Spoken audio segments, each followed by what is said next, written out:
Selamat bertemu kembali pelajar Indonesia dimanapun Anda berada. Pada saat ini kita membahas tentang transformasi 2, secara khusus tentang translasi dan dilatasi.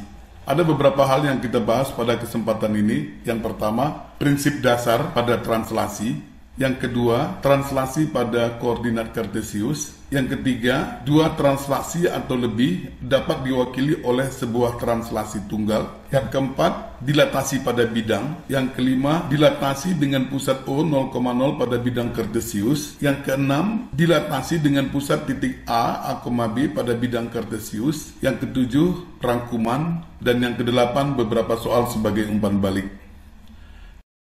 Kita lihat yang pertama, prinsip dasar translasi atau pergeseran. Komponen translasi ada dua, yaitu A dan B, di mana A ini pergeseran pada sumbu mendatar atau katakanlah sumbu X, dan B ini pergeseran pada sumbu vertikal atau pada sumbu Y. Jika A lebih besar dari 0, maka pergeserannya ke kanan. Jika A kecil 0, pergeseran ke kiri. Dan jika B lebih besar dari 0, pergeseran ke atas. Dan jika B lebih kecil dari 0, pergeseran ke bawah. Kita lihat yang kedua, translasi pada koordinat kartesius. Perhatikan titik A 4,2, kita akan translasikan dengan komponen 75. Perhatikan titik A pada koordinat kartesius, kita akan geser 7 satuan ke kanan. 1, 2, 3, 4, 5, 6, 7. Kemudian 5 satuan ke atas. 1, 2, 3, 4, 5. Kita dapatlah hasilnya titik B dengan koordinat 11,7. Yang kedua, titik A 4,2, kita akan translasikan dengan komponen negatif 75. Kita lihat A, negatif 7 berarti kita ke kiri 7 satuan. 1, 2, 3, 4, 5, 6, 7. Kemudian kita naik 5 satuan ke atas. 1, 2, 3, 4, 5. Dan dapatlah titik C. Dan kita lihat koordinat titik C adalah negatif 3,7. Berikutnya titik A 4,2 kita akan translasikan dengan komponen 5 negatif 5. Ya, perhatikan titik A, komponen 5, kita ke kanan 5 satuan. 1, 2, 3, 4, 5. Kemudian kita turun ke bawah 5 satuan karena negatif 5 ya. 1, 2, 3, 4, 5. Sampailah kita ke titik D yang koordinatnya 9, negatif 3. Kemudian kita lihat titik A 4,2 kita akan translasikan dengan komponen negatif 3, negatif 8. Kita lihat titik A, negatif 3 berarti 3 satuan ke kiri, 1, 2, 3. Dan jadikan negatif 8 berarti 8 satuan kita ke bawah, 1, 2, 3, 4, 5, 6, 7, 8. Sampailah kita ke titik E dengan koordinat 1, negatif 6. Kalau kita mengamati translasi ini, perhatikan titik A 4,2 dengan komponen translasi 75, maka dapat titik B 11,7. Sebenarnya kita bisa langsung melakukan penjumlahan sesuai dengan letak mereka masing-masing, yaitu 4 kita jumlahkan dengan 7, dapatnya 11. 2 kita jumlahkan dengan 5, dapatnya 7, maka dapat titik B 11,7. Begitu juga yang kedua, titik A 4,2 dengan komponen translasi negatif 75, 4, X-nya kita tambahkan dengan negatif 7, itu pergeseran pada sumbu mendatar tadi, maka dapatnya negatif 3. 2 kita tambahkan dengan 5, dapatnya 7. Jadi dapat titik C negatif 3,7. Begitu juga dengan titik A 4,2 kita translasikan dengan komponen translasi 5 negatif 5. Kita jumlahkan 4 dengan 5, dapatnya 9. 2 dengan negatif 5, dapatnya negatif 3. Kita dapat koordinat bayangannya titik D 9, negatif 3. Begitu juga dengan titik A 4,2 kita akan translasikan dengan komponen translasi negatif 3, negatif 8. 4 kita jumlahkan dengan negatif 3, dapatnya 1. 2 kita jumlahkan dengan negatif 8, dapatnya negatif 6. Sehingga dapatlah koordinat titik E 1, negatif 6.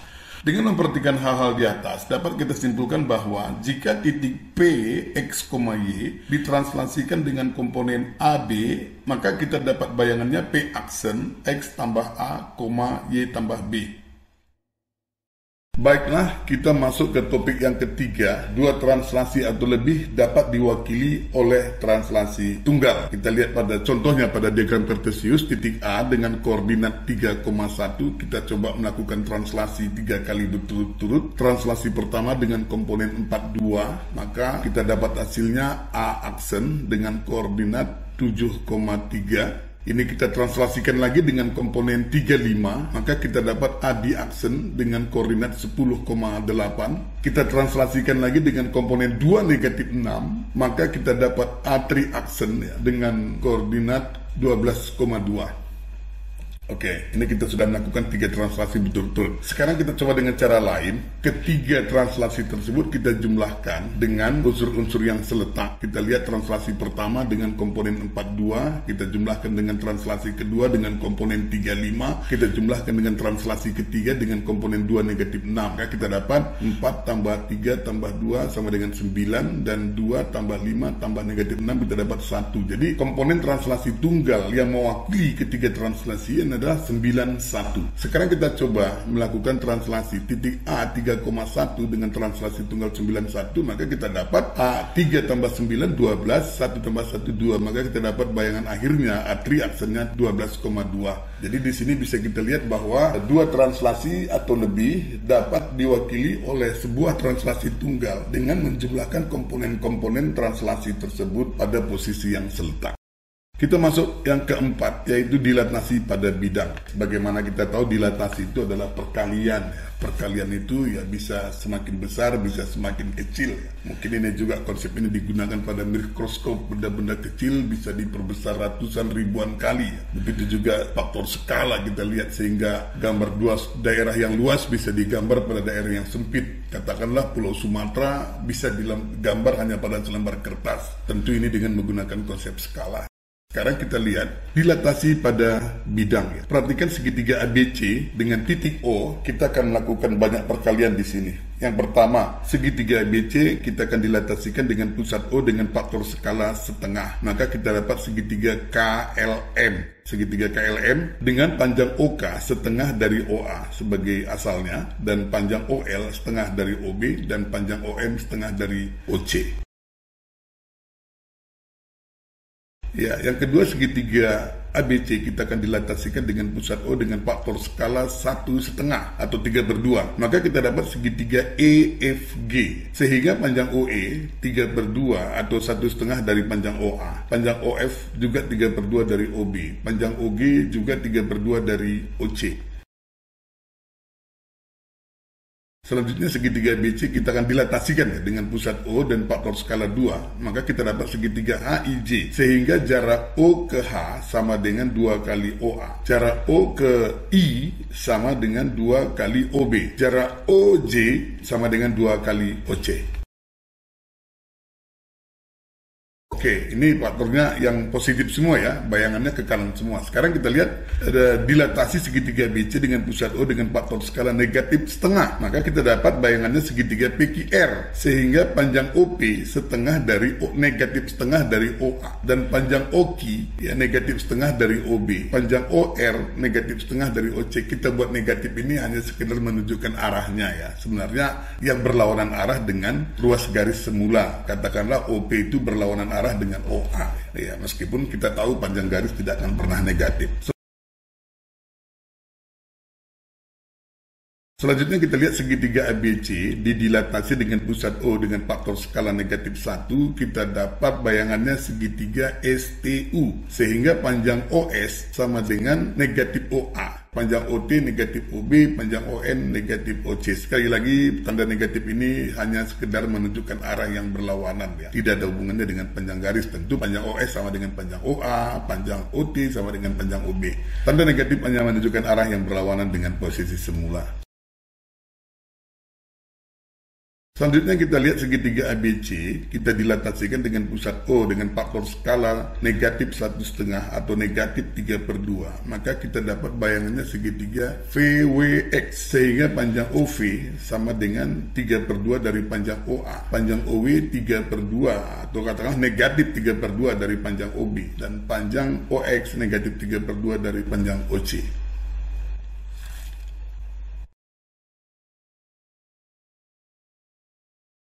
Baiklah, dari dilatasi pada bidang di atas dapat kita simpulkan beberapa hal sebagai berikut. Yang pertama, jika K di antara 0 dan 1, bayangannya semakin kecil dan searah dengan bangun semula. Yang kedua, jika K lebih besar dari 1, bayangannya semakin besar dan searah dengan bangun semula. Yang ketiga, jika K di antara negatif 1 dan 0, bayangannya semakin kecil tetapi berlawanan arah dengan bangun semula. Yang keempat, jika K kurang dari negatif 1, bayangan semakin besar tetapi berlawanan arah dengan bangun semula. Tentu kita tidak membuat K sama dengan 1, karena kalau K sama dengan 1, tentu bayangannya ya bangun itu sendiri ya, tidak terjadi pergerakan sama sekali. Yang kelima, kita lihat dilatasi dengan pusat O pada bidang kartesius. Kita perhatikan titik A 6,2 didilatasi dengan pusat O dengan faktor skala setengah. Kita lihat titik O, B, dan A. Hasilnya adalah titik B. Dengan perhatikan jarak OB dibanding dengan jarak OA sama dengan setengah. Dan koordinat titik B adalah 3,1. Selanjutnya titik A 6,2 kita dilatasi dengan pusat O dengan faktor skala 2. Maka kita lihat O, A, dan C. Hasilnya titik C, sehingga jarak titik OC dibanding dengan OA dapatnya 2. Dan koordinat titik C adalah 12,4.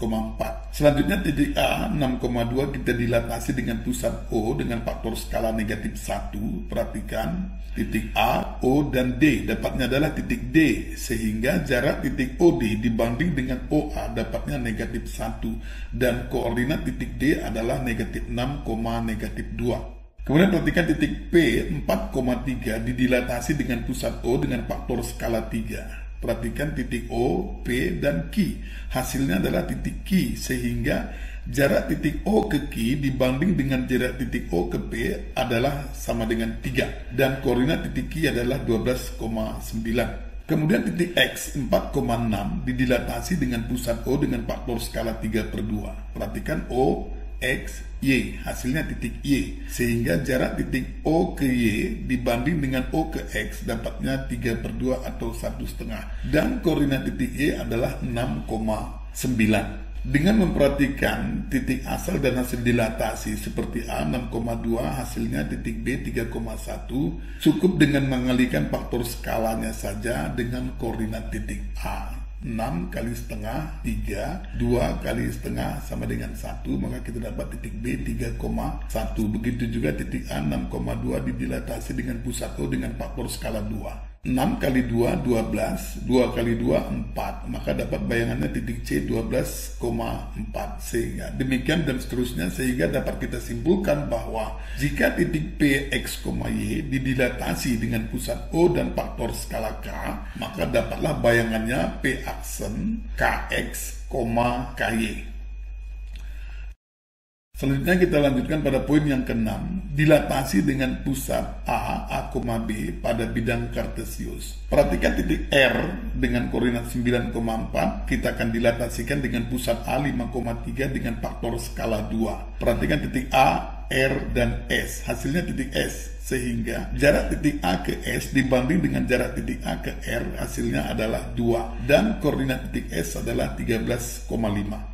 Kemudian titik K 7,6 kita dilatasi dengan pusat A 5,3 dengan faktor skala 3. Perhatikan A, K, dan L. Hasilnya adalah titik L. Sehingga jarak titik A ke L dibanding dengan titik A ke K sama dengan 3. Dan dapat koordinat titik L adalah 11,12. Kemudian titik A, K 7,6 didilatasi dengan pusat A 5,3 dengan faktor skala negatif 2. Perhatikan titik A, K, dan M. Hasilnya adalah titik M, sehingga jarak titik A ke M dibanding dengan jarak titik A ke K dapatnya negatif 2. Dan koordinat titik M adalah 1,3.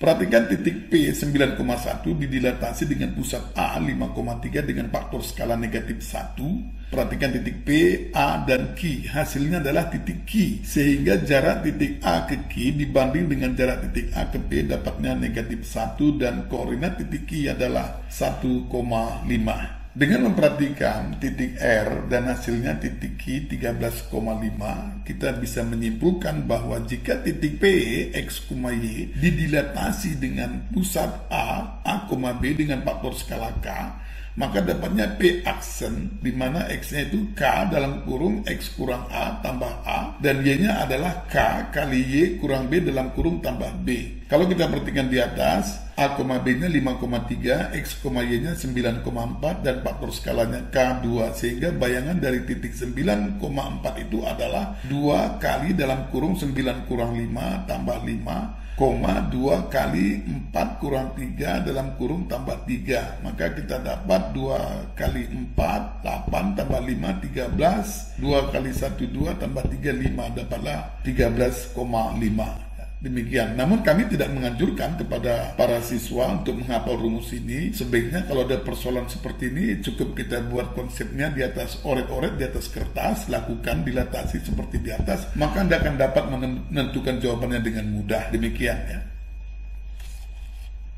Baiklah, sampailah kita kepada poin yang ketujuh, yaitu rangkuman. Pertama tentang translasi. Nomor 1, jika titik P, X, Y ditranslasi dengan komponen AB, maka bayangannya adalah P aksen, X tambah A, Y tambah B. Yang kedua, jika titik P, X, Y ditranslasi dengan 3 translasi berturut-turut dengan komponen A1, B1, dilanjutkan translasi kedua dengan komponen A2, B2, dilanjutkan dengan translasi ketiga A3, B3, maka dapat bayangannya adalah P aksen, X tambah A1 tambah A2 tambah A3, Y tambah B1 tambah B2 tambah B3.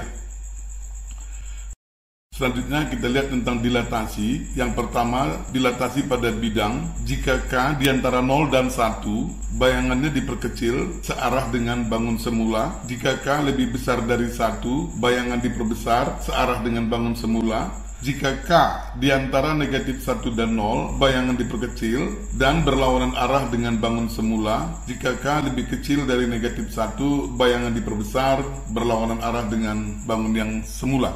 Yang kedua, dilatasi dengan pusat O 0,0 pada sistem koordinat kartesius dengan faktor skala K. Jika titik P, X, Y didilatasi dengan pusat O dengan faktor skala K, maka dapat bayangannya P aksen, KX, KY. Yang ketiga, dilatasi dengan pusat titik A, B pada sistem koordinat kartesius. Jika titik P, X, Y didilatasi pada titik A dengan pusat A, B dengan faktor skala K, maka dapat bayangannya P aksen, K dalam kurung X kurang A, tutup kurung tambah A, K dalam kurung Y kurang B, tutup kurung tambah B. Demikianlah rangkuman daripada transformasi yang kedua ini. Selanjutnya kita lihat poin ke-8, beberapa soal sebagai umpan balik ya kepada siswa-siswi sekalian. Boleh mencoba ya atau menguji beberapa soal sebagai berikut. Yang pertama, bayangan titik A 2,5 dengan komponen translasi 4,-7, maka dapat bayangannya nantinya adalah 6,-2. Soal yang kedua, bayangan titik P 3,-4 ditranslasi berturut-turut dengan komponen translasi pertama 27 dan translasi kedua -32. Jika Anda tidak melakukan kesalahan, maka akan memperoleh hasil P aksennya 2,5. Yang ketiga, tentukan nilai P dan Q dari translasi berikut. Titik K 2,-3 ditranslasi dengan komponen pertama 4 Q, dilanjutkan translasi kedua -2 dan 7, dan dilanjutkan dengan translasi yang ketiga P 2, maka kita dapat bayangannya nantinya adalah K aksen 7,1. Jika Anda tidak melakukan kesalahan, maka kita dapat P sama dengan 3 dan Q sama dengan -5. Yang keempat, bayangan titik B 3,-2 didilatasi dengan pusat O 0,0 dengan faktor skala K sama dengan 4, maka nanti kamu akan memperoleh bayangannya B aksen 12,-8. Yang kelima, bayangan titik R 4,3 didilatasi dengan pusat A 2,1 dengan faktor skala K sama dengan 3, maka bayangannya nanti adalah 8,7. Demikianlah transformasi kedua sudah selesai. Ini konsepnya semua sudah kita tuntaskan mulai dari translasi dan dilatasi. Kalau adik-adik pelajar kita dari Sabang sampai Merauke mendapatkan sesuatu dari pembelajaran ini, silahkan di-share, dikasih komen, dan di-subscribe bagi teman-teman yang lain. Terima kasih atas segala perhatiannya.